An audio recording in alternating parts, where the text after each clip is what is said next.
pengabdian kepada masyarakat, yaitu pelatihan dan pendampingan penggunaan Fishbone Analisis untuk menganalisis permasalahan di salah satu UMKM yang ada di Dharmasraya. Yaitu kami di sini mengambil objek penelitian yaitu di toko kosmetik Dharmasraya Store yang beralamat di Blok B Spion 1, Nagari Sungai Duo, Kecamatan Cipiyung, Kabupaten Dharmasraya. Sebelumnya di sini kami sudah bersama kakak owner dari Dharmasraya Store-nya. Mungkin kak sebelumnya kita perkenalan dulu kak. Ini siapa nih mau kenalin nih? Kak, jadi boleh. Boleh. Perkenalkan, nama saya Herdani Hindrom, biasa dipanggil Dewi. Yang owner nih ya. Iya, owner. Sebenarnya kalau owner nih agak berat gitu ya. Kayak yang pemilik usaha Dharmasraya Store, toko kosmetik sama skincare yang ada di Blok B.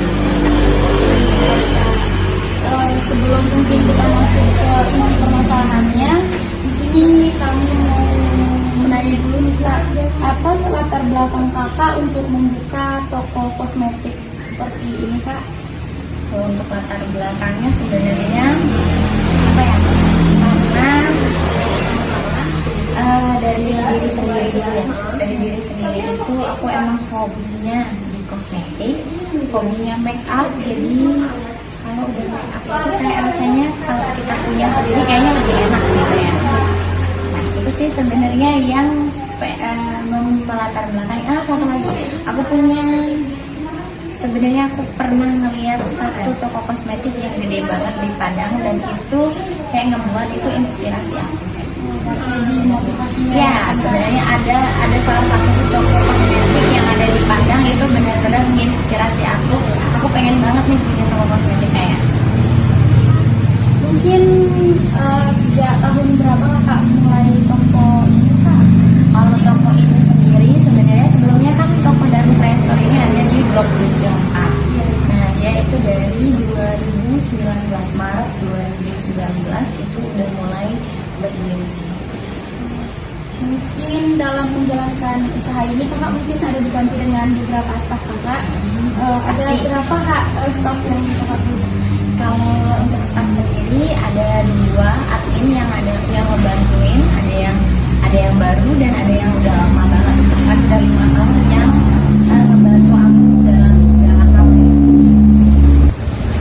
Seperti kakak kan menjual kosmetik ini kan lumayan komplikan kan. Kakak di sini lebih fokus penjualan kepada produk lokal, impor atau kedua-duanya? Sebenarnya kalau produk itu lebih kayak apa yang dibutuhkan di sini ya. Rata-rata kan di sini permasalahan kulitnya apa itu yang dijual.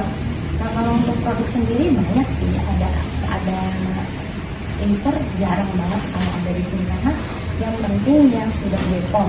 Jadi bisa dipastikan kalau beli di sini itu yang produk-produk yang memang sudah aman. Saja.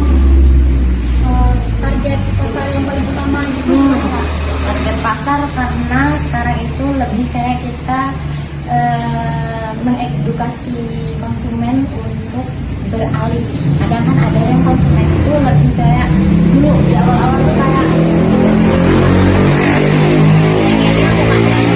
gitu, tapi tidak peduli dengan BPOM-nya ya. Nah kalau sekarang lebih edukasi sama konsumen. Kalau target pasar semua kalangan sih, lebih ke semua kalangan karena semua kalangan permasalahan kulitnya beda-beda. Lebih ke skincare. Terus kayak apakah kakak ada jual produk sendiri juga mungkin kak? Kalau jual produk sendiri Sebenarnya ini boleh aku jawab nggak sih? Boleh. Tapi kalau produk sendiri, kalau untuk dibicarakan, aku di sini masih keep privasi ya, karena kalau produk sendiri kayaknya aku belum berani untuk berkeluar gitu aja sih kalau untuk produk sendiri. Untuk Depok itu agak susah begitu ya. Bagaimana cara Kakak untuk membangun kepercayaan pelanggan konsumen di sini mungkin Kak? Kalau pelanggan sendiri sebenarnya tuh dari pelayanan ya. Yang pertama itu kalau kita punya usaha pasti pelayanan. Nah itu. Nanti kalau udah pelayanan kita bagus, terus makanya kenapa admin juga wajib tahu tentang kandungan yang ada di dalam skincare semuanya, biar orang-orang tuh kalau belanja bukan sekedar belanja, tapi dia benar-benar puas dan nanti balik lagi. Itu mereka bakalan percaya terus sama kita. Strategi pemasaran apa yang paling efektif menurut Kakak sejauh ini? Online offline pasti, review produk itu pasti, karena apa yang kita pakai pasti orang bakalan katanya iya, dari mulai diri kita sendiri dulu, baru nanti kita ngasih tahu ke orang. Kalau keluhan dari pelanggan yang paling sering diterima itu kayak apa? Paling produk yang kosong. Karena kan ya terkendala itu tadi, kadang stoknya di gudang memang kosong, sama pengiriman ekspedisi kan kita nggak bisa nebak ya kapan datangnya, itu aja kan.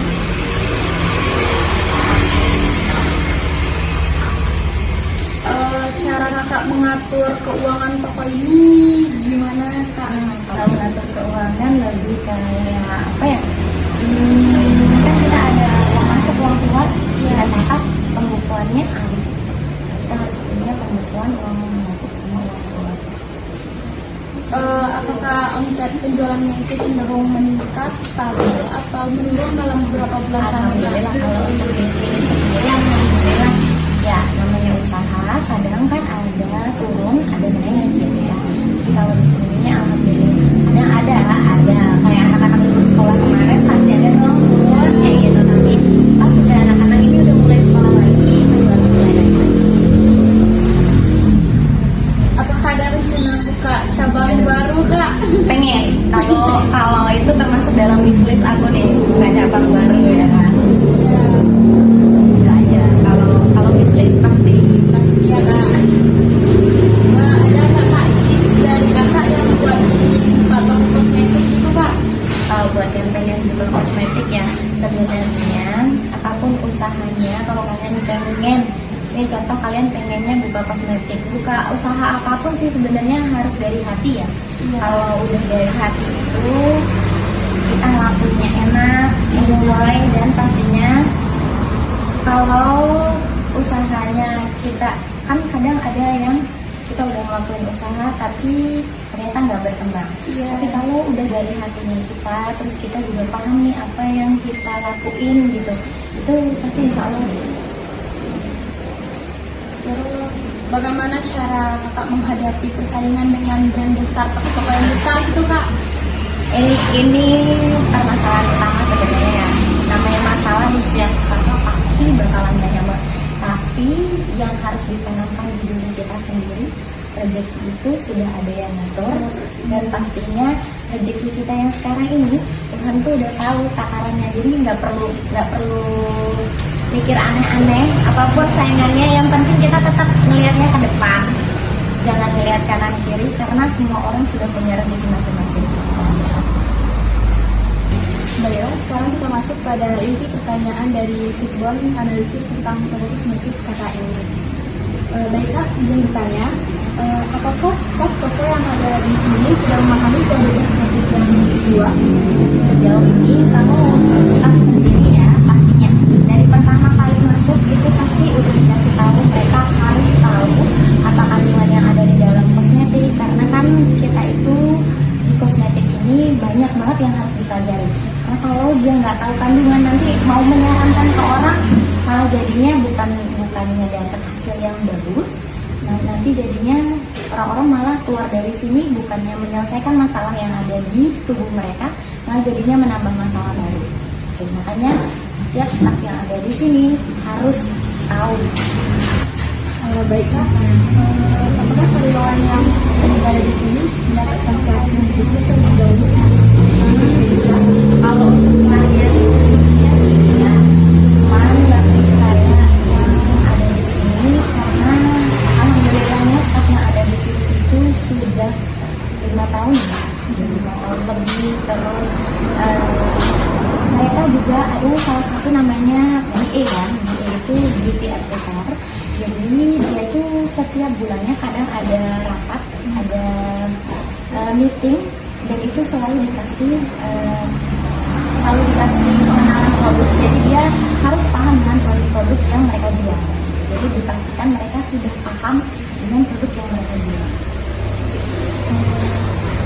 Apakah toko ini mengadakan memesan barang itu tepat waktu atau ada proses tertentu? Kalau masalah pemesanan barang itu tergantung stok.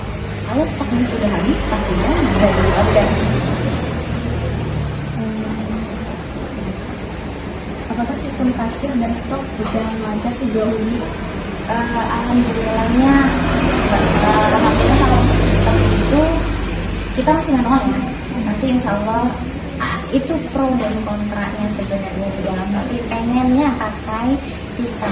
Tapi takutnya karena di sini masih termasuk dibilang kota belum kota, dibilang desa bukan desa lagi. Takutnya ketika kita pakai sistem dengan orang-orang yang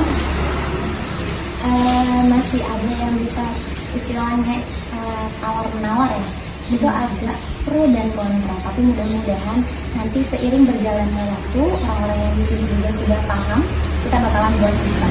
Jadi nanti orang-orang bayar sesuai dengan barcode, jadi sudah tidak ada tawar menawar lagi. Cuman adanya paling kalau kita sudah kasih diskon, biasanya kan kalau di sistem udah ada diskon ya, jadi itu aja yang dimasukin nanti. Apakah ada kendala teknis atau kelanjutan? Nah, kalau supplier barang pasti kadang itu stok untuk produk-produk kita sendiri itu kan stok dari suppliernya, stok dari gudang itu memang habis dari sana. Jadi kita nggak bisa, walaupun kita sudah order barangnya nggak bisa datang dong gitu. Sama satu lagi untuk pengiriman barang kita nggak bisa pastikan oh hari ini barang bakalan datang, karena kita nggak tahu dalam perjalanan itu apa aja yang terjadi ya. Apakah strategi pemasaran yang kakak lakukan saat ini itu masih relevan atau berdampak sebagai alternatif? Alhamdulillah, kalau masalah strategi pemasaran, karena kita mainnya juga online offline ya, kita nggak cuma di toko aja. Nah, makanya selalu dibilang promo-promo. Nah, untuk menarik pelanggan itu juga kayak ada promo. Biasanya ada tanggal-tanggal tertentu atau weekend tertentu itu kita support barang, kita kasih free barang, itu dikasih promo-promo tertentu. Jadi itu untuk menarik konsumen ke sini. Apakah metode pelayanan pelanggan menjadikan staf sudah maksimal? Insya Allah kalau untuk staf di sini nggak usah diragukan lagi, insya Allah pelayanannya udah yang terbaik. Apakah produk yang dijual ini masih sesuai tren saat ini? Harus, karena kita harus ngikutin apa yang viral di pasaran, harus disesuaikan di sini, harus disediakan. Ini ya kak, semuanya.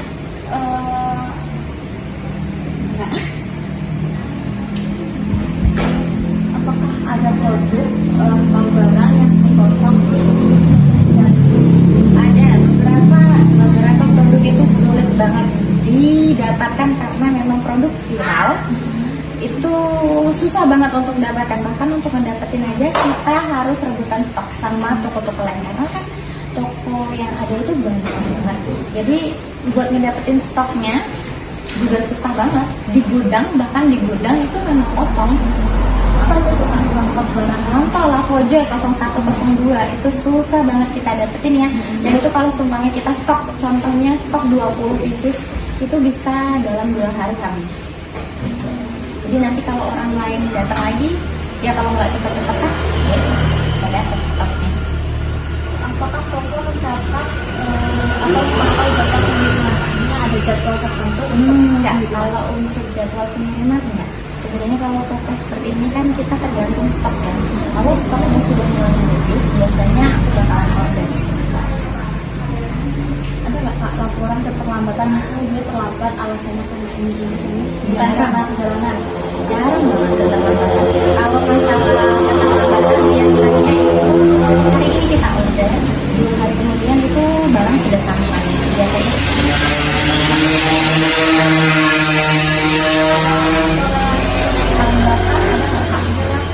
terlambat 1 hari begitu. Kalau toleransi ya ada, karena kan kita nggak bisa sih mastiin orang-orang harus datang pada ini enggak. Kita kan bisa pantau nih, contoh kalau barang kan nggak selalu di supplier yang sama. Kita bisa pantau, contoh kalau kita ada boothnya di e-commerce, itu kita bisa pantau kan di dalamnya sampai mana barangnya itu aja.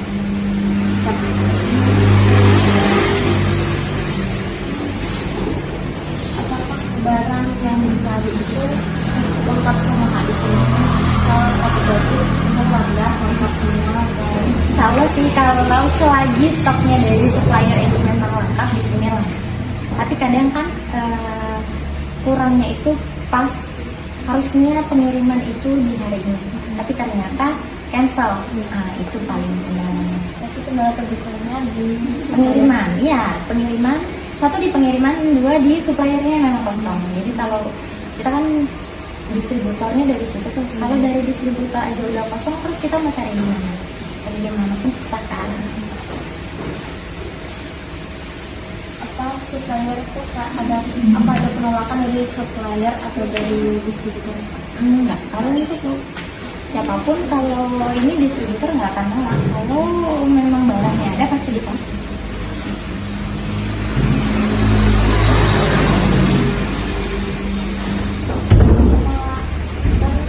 Sekarang tuh kata orang susah dikasih uang. Emang ada nggak Kak, kayak orang tuh kesini tuh cuma beli 1 atau gimana tuh? Ada, pasti ada. Kadang malah ada yang cuma lihat-lihat aja, tapi nggak masalah. Selagi kalau cuman kan kadang ada sih orang yang masuk ke dalam itu cari, dia nggak tahu nih. Kadang ada yang ngeblank, kayak tiba-tiba aku mau cari apa ya, tapi ternyata pas di dalam aku lupa nih. Terus dia pulang nggak lihat lama, nggak masalah. Karena kan kadang kan orang kita kan beda-beda orangnya ya, jadi nggak apa. Aku cuma beli 1 item dan itu item cuma kayak 1 kutek 10.000, nggak masalah. Ada nggak Kak gangguan dari luar gitu Kak, lokasi, kondisi atau cuaca gitu? Alhamdulillah sejauh ini nggak ada. Jangan ada. Semoga ya. Semoga.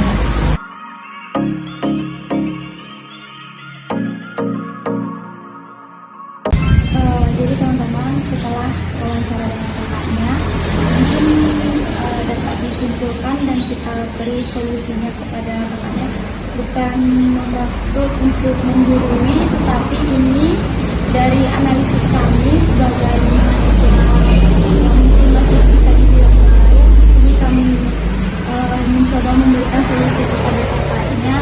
Yang pertama yaitu evaluasi performa supplier barang tiap 3 bulan, tingkatkan untuk meningkatkan ketepatan waktu, kualitas barang, dan komunikasinya. Seperti kita bisa membuat kontrak eksklusif dengan supplier untuk menjamin prioritas pengirimannya mungkin Kak. Habis itu buatkan kalender pemesanan tetap, misalnya setiap 1 kali seminggu mungkin suppliernya bisa menanyakan seperti barang apa yang kosong di toko kita. Habis itu toko juga bisa bekerja sama dengan ekspedisi sendiri untuk menjemput barang-barang ke gudang suppliernya. Mungkin seperti itu solusi yang toko kakaknya. Mungkin itu Kak yang dapat kami berikan. Terima kasih ya Kak atas waktunya ya Kak.